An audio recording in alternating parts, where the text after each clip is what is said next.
Miami Hurricanes and the South Florida Bulls are going to be clashing this weekend.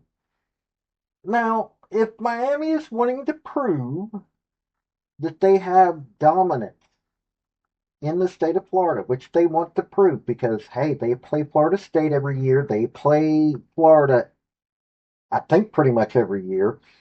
This is a game to show that they're the dominant team. Why? Because Florida is a non factor now, thanks to South Florida. Alex Golish knew how to coach his team. And yes, I will agree with so many people that say, well, he didn't have the better team. He just got lucky because Florida beat themselves. Billy Napier did not know how to coach that game. I hate to say it, but he didn't know how to coach that game. This game got down to the wire, and Alex Golish, who is a better coach, in my opinion, than Billy Napier, showed that he is what he is. Here is a man who learned under Josh Heupel how to manage that clock. You've seen what Josh Heupel can do. Billy Napier, on the other hand, is repeating the same mistakes over and over and over again. So Mario Cristobal, who, hey, I looked at what he's done in his career. He was at FIU, was 27 and 47. Yes, went to two bowl games, had problems there, but it's FIU. Sunbelt FIU, not much money. He then goes to Oregon. He goes 35 and 13 at Oregon. 12 and 2 1 year, which could have guaranteed that man in the current playoff system all kinds of things. 10 and 3 the last season he was there. He won two conference titles with the Pac 12 and one division title. That is how good he was. Now he's at Miami. He went 10 and 3 last year, which is nothing to scoff at. He's 24 and 16 at Miami, and last year them being 10 and 3. He is 86 and 76. He has built back Miami. Alex Golish has built back South Florida. This is a clash that nobody saw coming. Seriously, nobody saw this coming. Nobody had any faith in South Florida. I did. Not to this extent. I did not think they would be able to beat Florida, but they did. Well, I did their thing last year or last week, and I said, hey, Florida should win it, but hey, it's an upset alert. This is another upset alert, but Miami should win it. Let's get into this. Also, if you like college football, trying to build my channel up, I would love for some folks to hit subscribe if you like this kind of content. So let's get into this. Hey folks, this is Paul with Redneck Sports. I want to thank you for viewing my video, and I want to give you one thought process.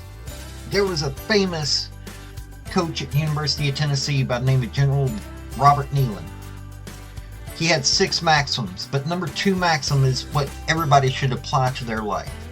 Play for and make the breaks. When one comes your way, score. That's how to live your life right there.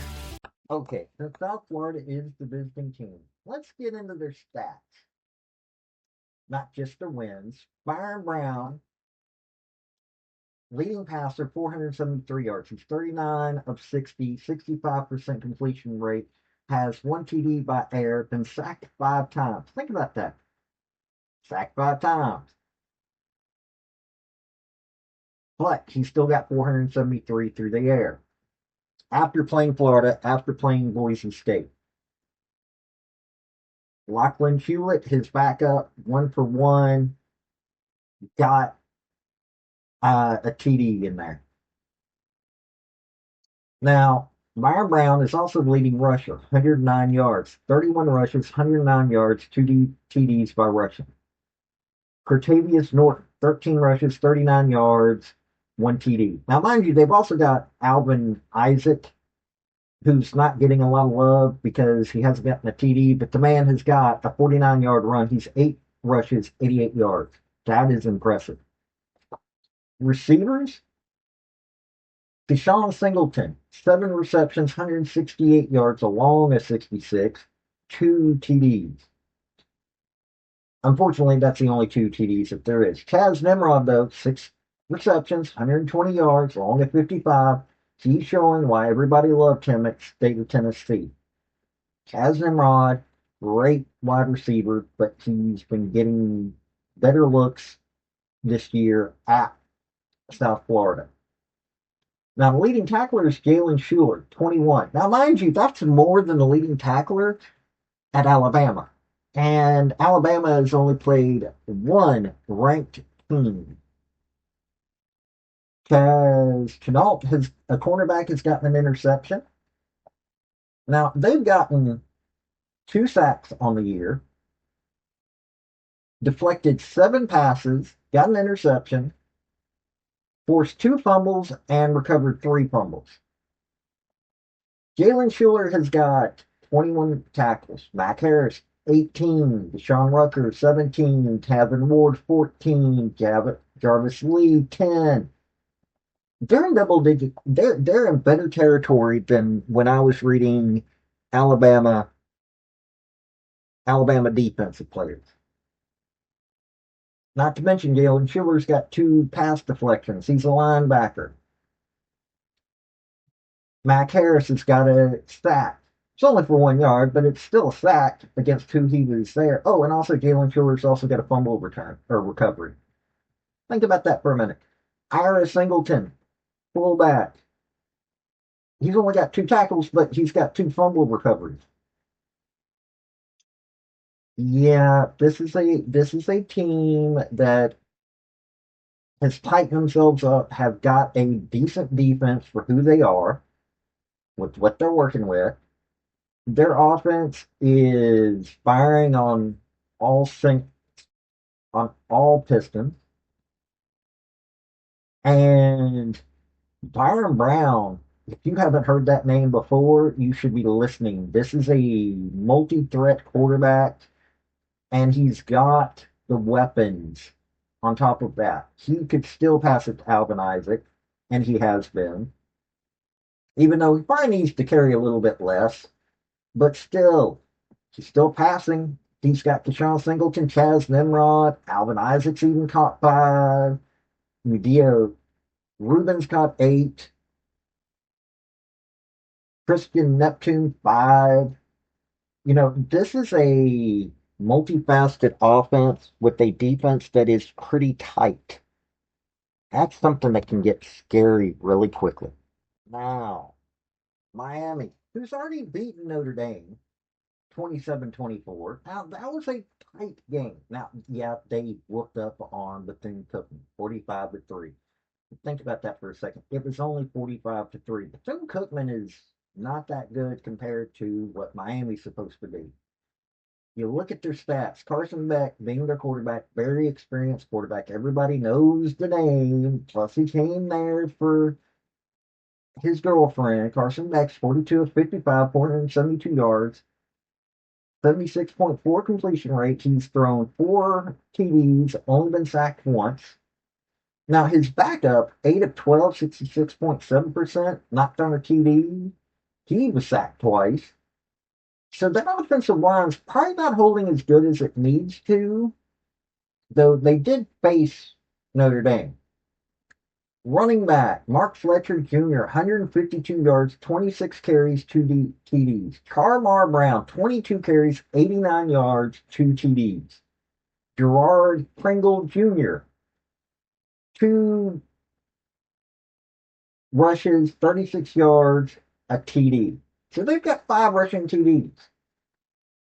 That's not bad at all. They've got, they've got 2 guys that are doing really good. Plus, they've got a couple other guys that are getting in there.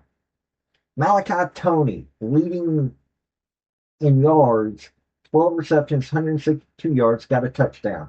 CJ Daniels, 10 receptions, 119 yards, 3 touchdowns.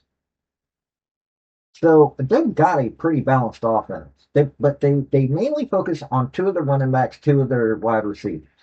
But still, they are able to do this. On their defensive side, Hmm. Now they're a little bit more spread out, not by much. Now they've gotten 4 sacks, 3 pass deflections, 2 interceptions,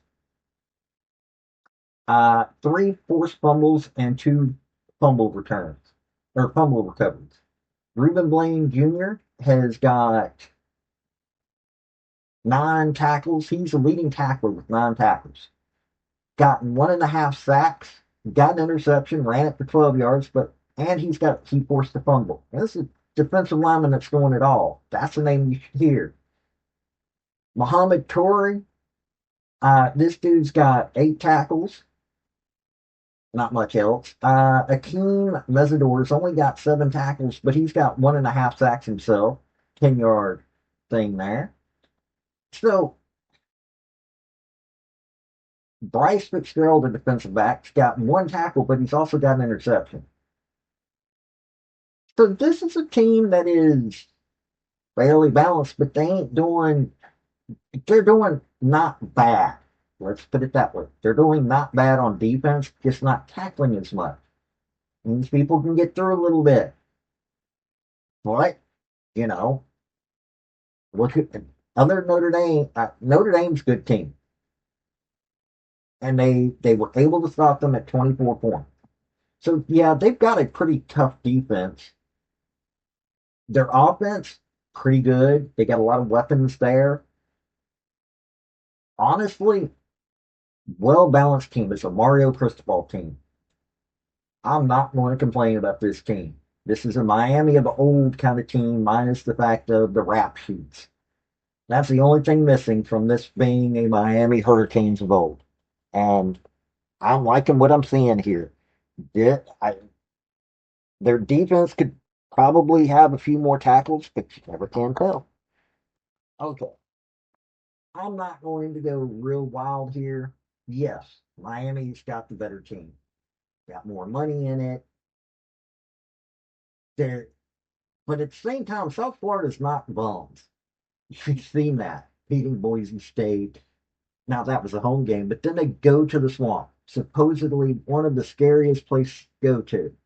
Josh Heupel can't even say that he's won a game in the swamp. Now, one of the people that he helped turn into what he became went down there and beat the Gators in the swamp. Miami really is, an all around team coached by somebody who you expect to win. This is somebody that everybody's thinking at some point he's getting into the college football playoff. Miami should win this game. Mario Cristobal, a little bit, had a few during the Miami Notre Dame game. Yeah, there were some complaints on the calling of that game. Man's making $8 million a year. He knows what he's got. You've seen what he can do at Oregon. You know, winning Pac-12 title twice while there. FIU, he won the conference there. He's won the conference 3 times in 2 different conferences. Man's had winning seasons at a school that, honestly, not one of the best schools in the nation. Really isn't. FIU sometimes doesn't surprise you, sometimes does.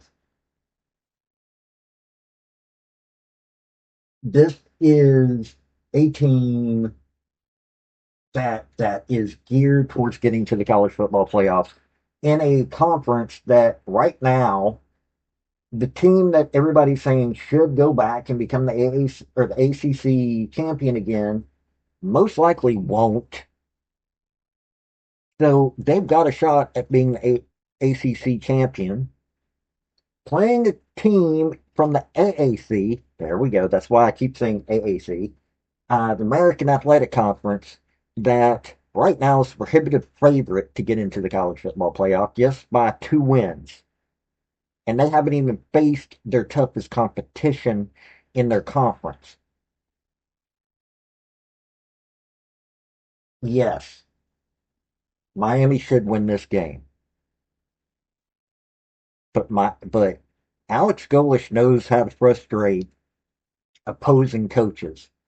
He knows how to get in there and grind out a game. He's got a defense that can compete with the big boys. He really does. His defense is not something to scoff at, and he's an offensive mind. Mario Cristobal is